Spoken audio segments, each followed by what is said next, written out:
Hey there, this is Anita from the Wise Women's Workplace, and I'm here to share with you insights that made the difference in my journey from administrative assistant to executive director and beyond.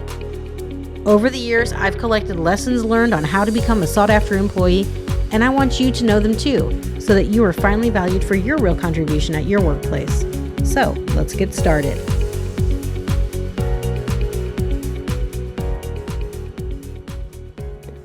Today, I'm going to share with you a decisive insight I discovered in my journey from administrative assistant to executive director.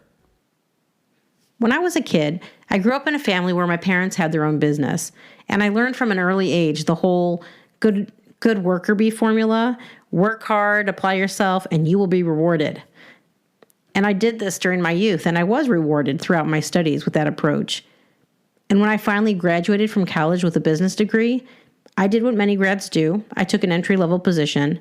I became an administrative assistant and found that with the whole work hard and apply yourself formula, I was rewarded for the first few years with salary increases and promotions pretty effortlessly. And to tell you the truth, I was relieved. I didn't want my parents to think they had wasted money on sending me to school. And for myself, I wanted to prove that I could be a successful professional woman. And I felt like I was on the right track. But once I got to a management level position, I started feeling like I was spinning my wheels. Everyone was working hard and applying themselves, and it got tougher for me to stand out. So I just kept working harder and harder and felt like I wasn't really getting ahead.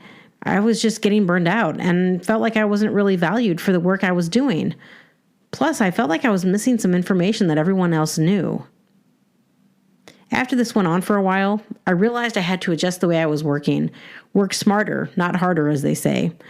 I read a lot of books on how to improve my working methods, and I did extra trainings, and it helped, but that wasn't always enough. What I discovered is that I had to get really good about tuning into what others were doing that was making a difference. And I discovered some important things, like I needed not only to know my job inside and out, but I also needed to be on top of everything all the time, which can feel pretty impossible. I also needed my boss and colleagues to feel like they couldn't do things without me. And all of this is easier said than done. My boss wasn't really instructing me on the nuances of how to be a super employee, although it felt like he expected me to be one. And they don't teach you this in school. And my colleagues usually don't take the time to teach you, or I don't know, they don't know it themselves, or maybe they don't want you to know it.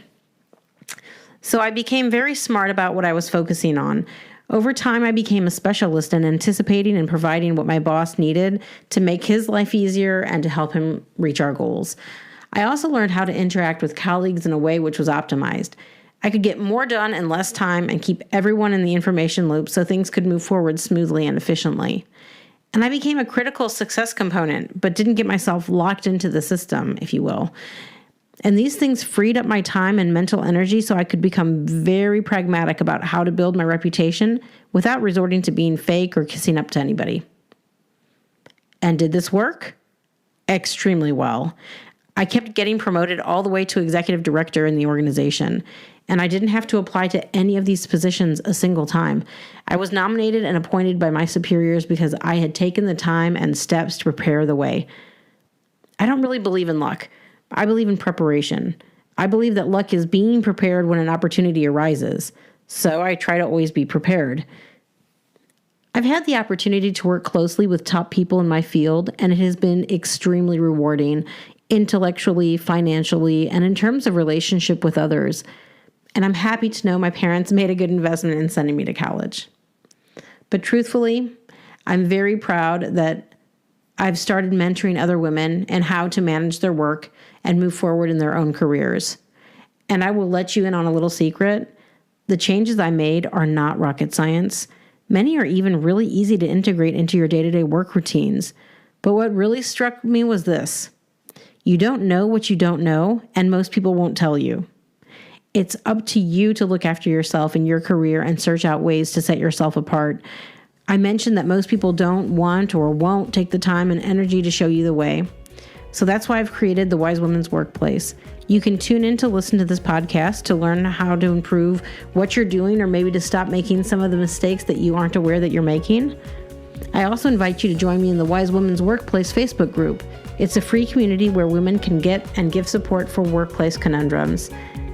Thank you for joining me on this journey. I look forward to speaking to you soon. Until next time, take care and be wise.